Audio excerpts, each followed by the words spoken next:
Welcome to Invest in Yourself, the Digital Entrepreneur Podcast. Join the Podcast Mogul Phil Better as he interviews successful entrepreneurs that make their living in the digital world. Now, let's join your host, Phil Better, and his special guest today on Invest in Yourself, the Digital Entrepreneur Podcast. Everyone, welcome back to another amazing episode of Invest in Yourself, the Digital Entrepreneur Podcast. I'm, of course, your host with the most, Phil Better, and I'm very, very excited to introduce our guest today. They are the founder and CEO of CloudWave, and they are passionate about improving customer experience by creating SaaS products people love to use. So please welcome our guest, Mike Powrie. Mike, thank you so much for being here. Hello, Phil. Absolute pleasure to be here. Thanks for having me. So right off the bat, can you give us, I read a bit about a small little intro about yourself, but could you give us a bit more? Who are you and what do you do? Okay, so, maybe I can really quickly talk about the 10-year-old kid out of a city called Canberra, which is Australia's capital, who was very interested in computing and IT at a very young age. I had a Commodore 16, which is sort of dating me, I know. But don't worry, I had one of those too, so you're not dating on us. We're fine with that.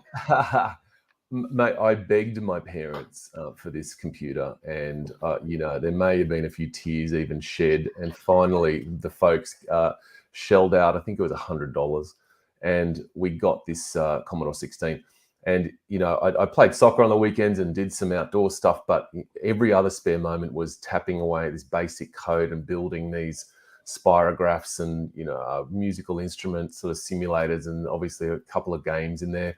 So that sparked really the entire journey into IT. And I saw the incredible power, even at that early days, that the computer and technology could give you. It could extend, outside your normal day-to-day sort of humanity. And really it was, it snowballed from there. I was just a normal, regular kid in Australia and went to university, did a bit of programming there.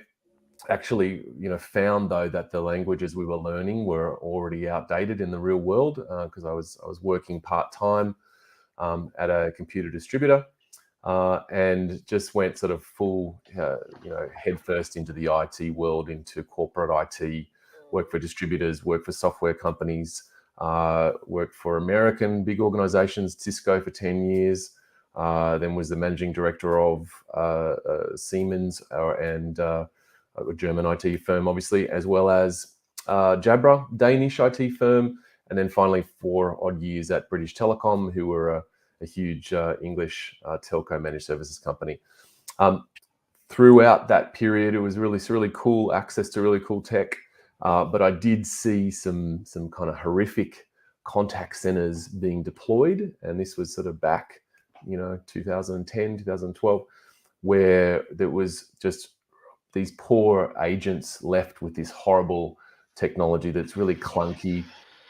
There was no integration path, really expensive. So the CFO was sort of white in the face, and it just didn't do what it needed to do to make the lives of these agents happy and bring them the data and information they needed to serve customers. So, the penny dropped around about that time. There was some new technology from the likes of AWS and Twilio, Google, in this sort of build versus buy concept. So this ability to bring these Lego blocks together of this incredible engineering and innovation, but for the first time sort of shape it around what the customer wants to do. So what the business needs to help them differentiate against their competitors. So, penny dropped and we dived in and CloudWave was born.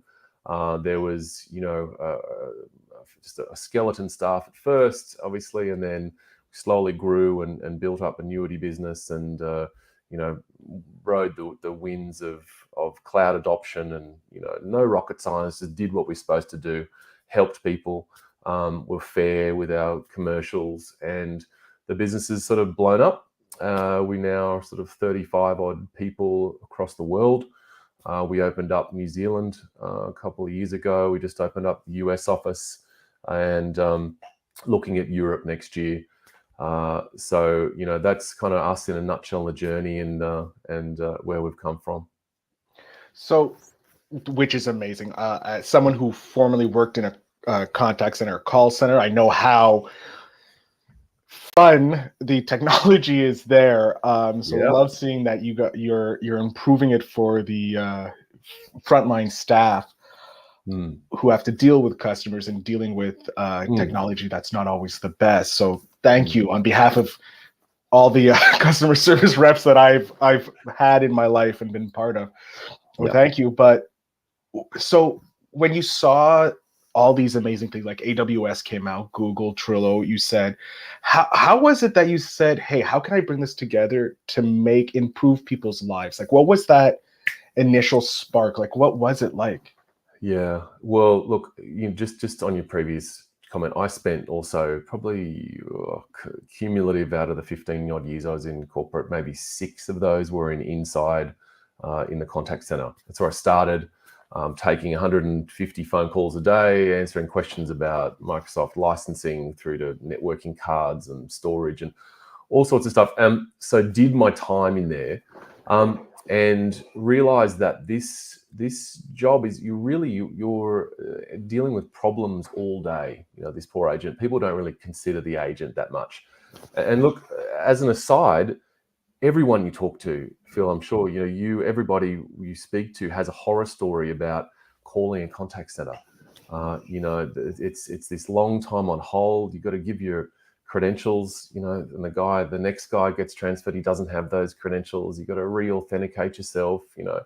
It's a real problem. So this is, I guess, where this need and this problem sort of started to really materialize and become almost a no-brainer. We had to get in there and fix this. It was absolutely ripe for disruption, and we could affect huge change if we just implemented this new technology and brought it to bear with all the contact center businesses out there.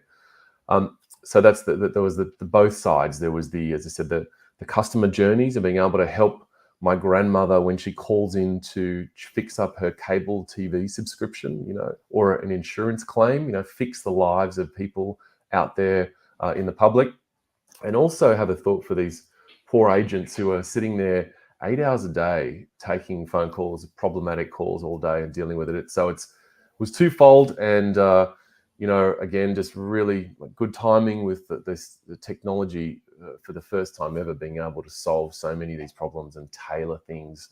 The cloud enabled a whole lot of scale, so it could be one contact center agent or it could be 10,000.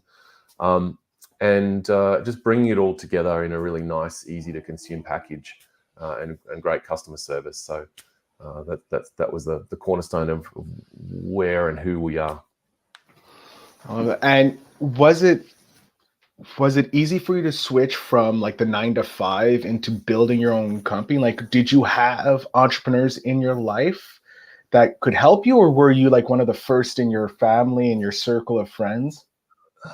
My parents are both school teachers, and I've got a few lawyers, and I've got some farmers out raising cattle on my mum's side of the family. So no, there was, I guess you take elements of it, but no, this was something that I felt was inside me that had to be done. There was certain, I suppose, a mixture of things, and I don't want to talk anything negatively about office jobs and corporate, because they have a place and they're you got to pay the bills.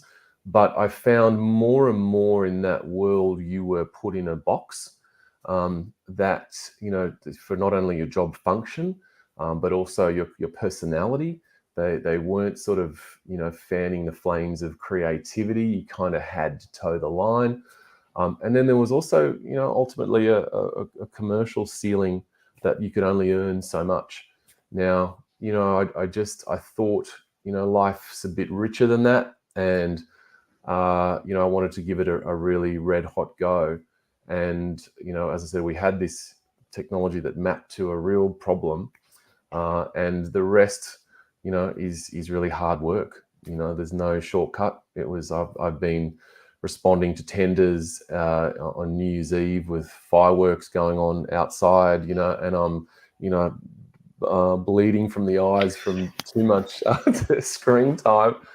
But there was no, it was just something I had to do. And if it meant I was up till 1 or 2 in the morning, and, I know since data's come out around, you've got to preserve your sleep. So nowadays I really do try to get that sleep, but you kind of have to grind. And I think it's stereotype, but it's true.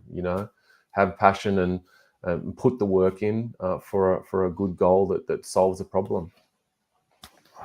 Love that. What was it like landing your first client? Like, Amazing. obviously, it's amazing, but like, what was the feeling like? Did you feel accomplished? Was it just like a huge weight off your shoulder? Yeah, look, the first one was this really big mining company. We were supporting another large global integrator out of India, of all places. And these guys were, I had a lot of friends and people who were close to, and I was telling them that we were responding to this tender via another party. It was in India. The end user was head office in Germany. That I was doing the response late at night because that was their business hours, and I had a raft of people telling me, "You're crazy, wasting your time. What are you doing?" Blah blah blah. And it does take a little bit of madness and a little bit of chasing rainbows, self-belief, and it doesn't have to make sense. You don't need to take advice from anyone else. This is your life. And for me, we got to the end of that process, which is probably 2-3 months. As I mentioned, I was out through Christmas, and we won. And based on our cool innovation and security and the scalability and all the cool stuff around the cloud, and we won. And they said, I'll never forget the day that the procurement people called me and said, "How would you like us to pay for this? Per month or upfront for the whole contract?" And my voice sort of went a bit shaky, and I said, "Oh, upfront would be fantastic." And so they paid 5 years upfront. And that was that was the impetus, and for me to be able to go full time, and leap into this business. So there was a little bit of luck, or whatever you want to call it. You make your own luck a little bit, but catching a break, and really that was a huge day. Yeah. Yeah, I'm pretty sure my voice would probably hit like 12 octaves higher if they're like, "Yeah, we can pay up front," and it'd be like, Correct. Yes, correct. Yeah. Did you have to pinch yourself when you realized that you won and they were willing to pay the 5 years up front? I remember calling my wife and telling her, and it was sort of dancing around the kitchen sort of thing, and you don't forget it. Very, very cool. And yeah, geez, but look, if it hadn't have been that one, it would have been another one in the near future, because it was just about irons in the fire, and I think a lot of people shy away from a sales career, which ultimately this was to get the first deal. It's hugely important, and because they're nervous that there's no guarantees, and all I would, for me personally, it's a great career because it's really a numbers game, and obviously you have to do all the basics, treat customers well and politely, and with really good morals and integrity, and have a viable product that fixes a business problem. But the rest then comes down to how much are you willing to work, and how many irons do you have in the fire. Now, if you got 10 irons in the fire, you only need 1 or 2 to come off, and you're off. So that was another. There is a science to this, and there's analytics behind it, and you've got zero chance if you have 0 irons in the fire. So it's very true. If you're not poking the fire, not trying to sending out those emails, sending out those DMs, you're not getting anywhere. That's it. How do you go about getting the clients now? Are you still doing like cold email campaign? Are you using Facebook ads? Are you doing referrals? Yeah, so we're very lucky. We have a lot of word of mouth nowadays, so that's the blessed kind of place to be. And we focus, everything we do is just super high quality, top down, and with tried and tested, process around requirements gathering and projects and delivery and support. So that now is in this space where we're getting a lot of we do a lot of work with Australian government, for example, some really high profile customers. We make sure they're all testimonials. There's a ton on our website. So that's probably the best selling you could ever do is without me and spewing hot air, is have the customer tell other customers how great you are. But early days, it's a lot of LinkedIn, a lot of digital stuff nowadays. We spent some money on road shows, didn't get massive results from not a lot of high quality leads out of those, and are quite expensive. So a lot of digital, a lot of content creation, thought leadership stuff is kind of where we focus on now. Love it. While you were transitioning from the 9-to-5 to this, getting that first huge contract and getting to the second one, were there days where you were just like, you were ready to hang up the boots and just call it a day? But is there a memory that maybe calls up to you that helps you go through with that? Look, let me firstly say that almost every morning you wake up with just some butterflies or a feeling of feeling sick with the daunting task ahead, because there's a lot of there's a lot to do. There's a lot of people relying on you.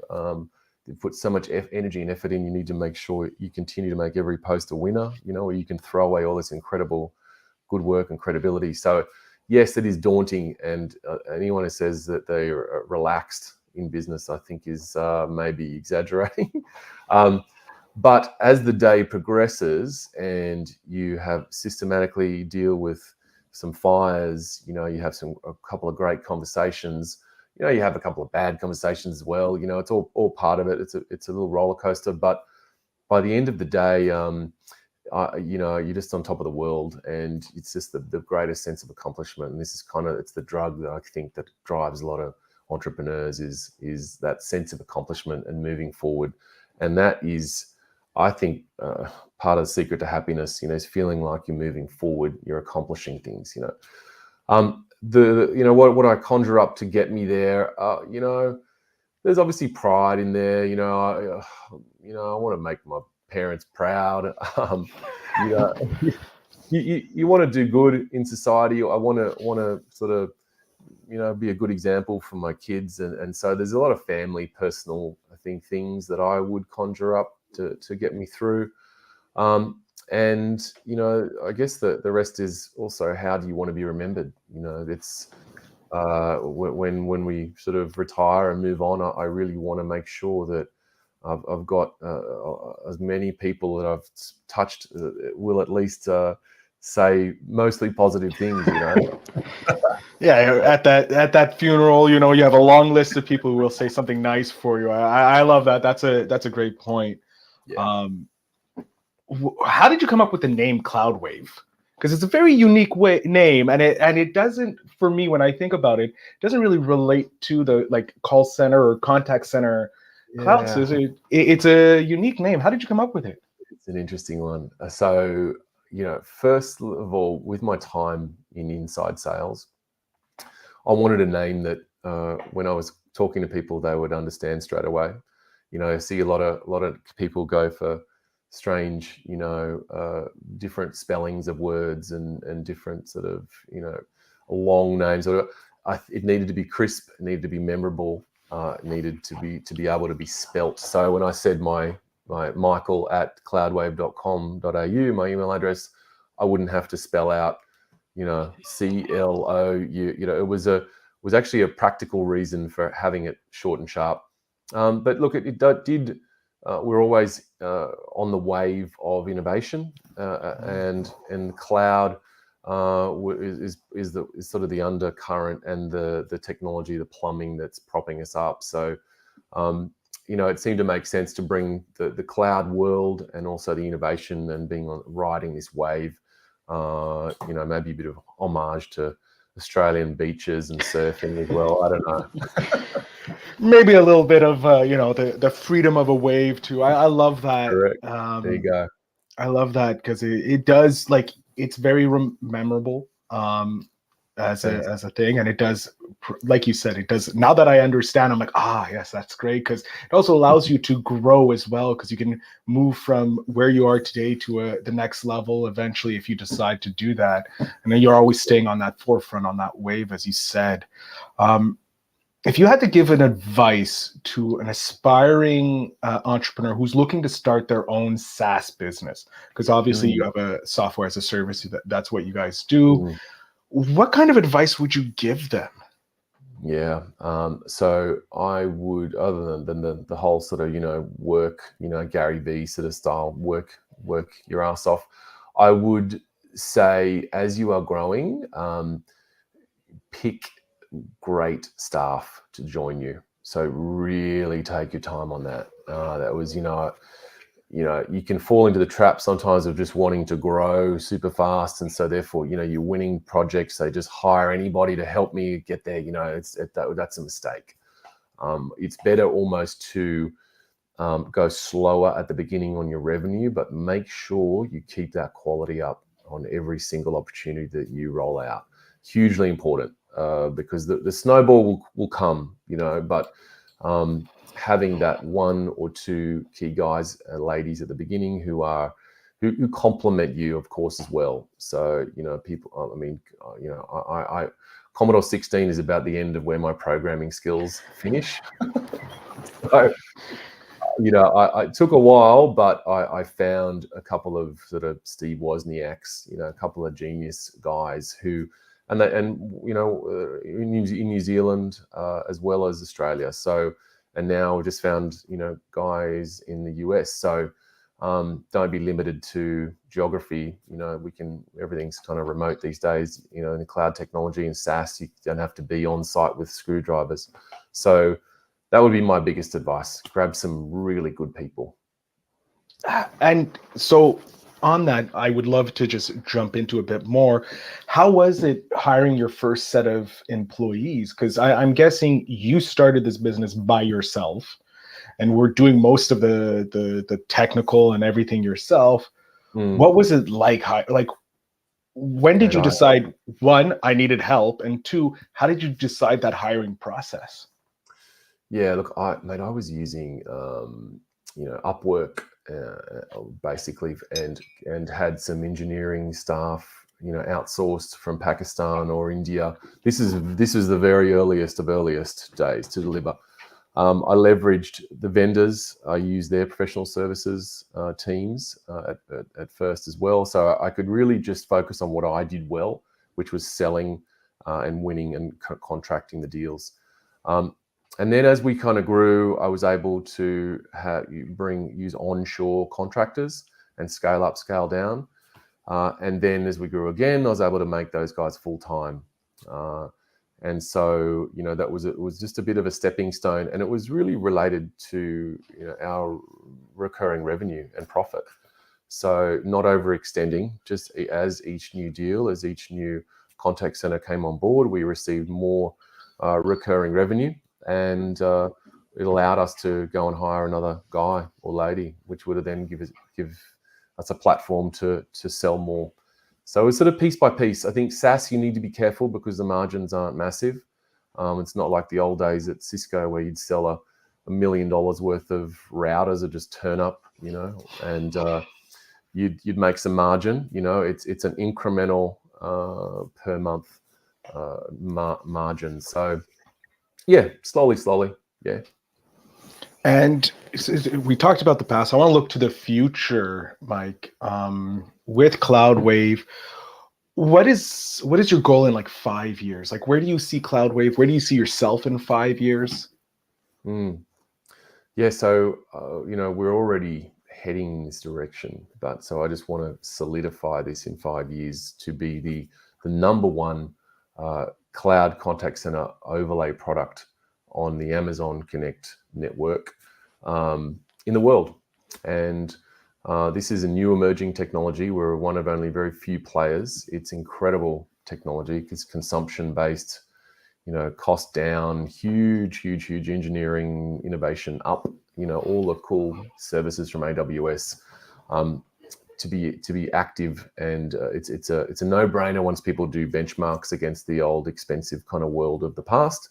So it's just about now coverage, educating the market, continuing obviously to hire really good guys, ensuring our culture stays really strong. It's a huge passion of mine, and it is the glue to, I believe, a lot of big companies' success. There's this culture, so I cannot let that slip. As you hire lots of people, it's I guess tougher, but it's still very doable. And then we're growing, and we're in Deloitte Fast 50 APAC, Financial Times Fast 200 customers. So clients, we'll still try to continue that elevated growth, but just managed, correctly, good cash flow, and continuing to build out on leverage all the great stuff we've done for the last 5 years. I want to talk about culture, because culture is so important. Like, sometimes the mega corporations, they say culture is important. You don't really feel that culture Correct. so much. And in a smaller business like yours, and especially yours is somewhat remote, how do you keep that culture vibrant? How do you keep it going so that the people who are in, New Zealand, which is relatively close to where you are, is still off another island, and then you have your people in the US and soon to be in Europe. How do you keep that culture permeating through everything if they're not in the same location? Yeah, so look, a couple of things. I would say that for starters, you need to truly understand and believe deeply that the people in the organization are your number one resource. It's not your tech, it's not your fancy logos and marketing, any of that. It is the human beings that come in day to day to solve problems and look after your customers. So with that in mind, they take priority, and they need to feel they are constantly supported and have career paths mapped out for them. And of course, you throw in some fun too, right? We're all human. We need to go blow off some steam, and so we run events all the time. We recently had an internal, it's called the CloudWave High Caliber Award, kind of Employee of the Month. And the whole team globally votes on who they felt has helped them or displayed our company values. So that's, I guess, another huge part. You must have some company values. And look, we've chosen ours with a nice sort of acronym that fits, as well. So collaboration, C, R for respect, O is ownership, A for accuracy, and R for referenceability. So C, raw. And we've got a cool line with on our webpage and all through the office and all this sort of stuff. So those qualities need to be displayed externally to customers, internally to each other, and in the language, in our meetings, in our contracts. So these values, when we're hiring people, they need to have questions that relate back to these values. And in people's, yearly assessments and all that sort of stuff. So we ran a competition whereby you'd vote, and the top two people from the company, along with some three of the senior management team, we're going to Vegas for the reInvent show for AWS end of November. And we'll do lots of learning and immersive innovation stuff, and then we'll also have some pretty good fun. We're going to hit some restaurants and go to Boulder and do some hiking and really have some fun. So look, that's just one to name a few. Mate, the other thing I would say is it needs to, from the top down, be very authentic and truly care about the employee, about each individual employee, so that everyone has personal issues, wives that, or that may be sick, or kids, heaven forbid, or going through various life, issues. And so I've always been very flexible on that stuff. We're about goals, get the job done, but the hours don't matter that much, even the days of the week. And I feel like you treat people with respect and humanity, that they reward you in hard work and loyalty. It's a very simple equation, and it needs to be authentic. And so, look, if it means sometimes, I'm on the phone with people to talk through, personal problems and help them. They've just had babies. We'll offer them a voucher to buy a pram. Just little things, right, that help people's lives. I feel is the sort of unlocks a lot of the human potential, and it's the oil in the machine. Yeah, I love it, and I love seeing this from a CEO of a company, because that's the most important. Like, you're putting your individuals first, your teammates, if you will, first, making sure that they are reaching it. And look, I know you're gonna have a great time in Vegas, because I've been to Vegas 3 times. You'll have fun for sure, if you've never been. But it's also a great opportunity, if you guys with remote people, to at least meet in person, so that you can have that familiarity. So that's amazing, Mike, and a great way to build the culture and keep the culture going. And I do like the acronym CRAW is a great way of doing it. We are unfortunately coming near the end of the episode, which I hate, because talking with entrepreneurs is so much fun. I get so much knowledge, but I have a question for you. I have your 10-year-old self here, Mike. He's right beside me. I want to know, what one single piece of advice are you giving your 10-year-old self? Other than, maybe buy Bitcoin or Yahoo. Man, look, it's going to be boring, but it's the truth. I'd just say, don't shy away from hard work. It's really the underlying component, and you get knocked down and get up again. Resilience. It's the truth. You get slapped around all day. And a lot of doors get shut, but you just keep trying, keep working through it, and you win in the end. The good guys win in the end. Firm believer of it. I love that. And it's great advice. Mike, I'm going to jump off stage here. I want you to tell my audience where they can connect with you, how they can become a client possibly of CloudWave, how they can support you, whatever it is that you like to pitch. Please, sir, the floor is yours. Oh, sure. Thanks, mate. Look, so our international website is www.neonnow.io. So that's NEONNOW, Neon Now. That's our flagship product. You can see all sorts of cool testimonials and digital work there, and funnel down to a contact us if you'd like. I'm on LinkedIn, Michael Powrie. You've also got, sales at cloudwave.com.au to be picked up by a whole bunch of crew. But yeah, any questions or anything at all that comes to mind around this CCaaS space, guys, or CX, but would love to hear from you. So feel free to reach out.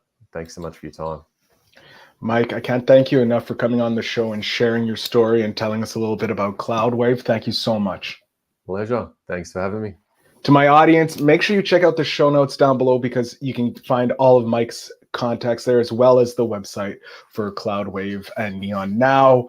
And always remember to invest in yourself.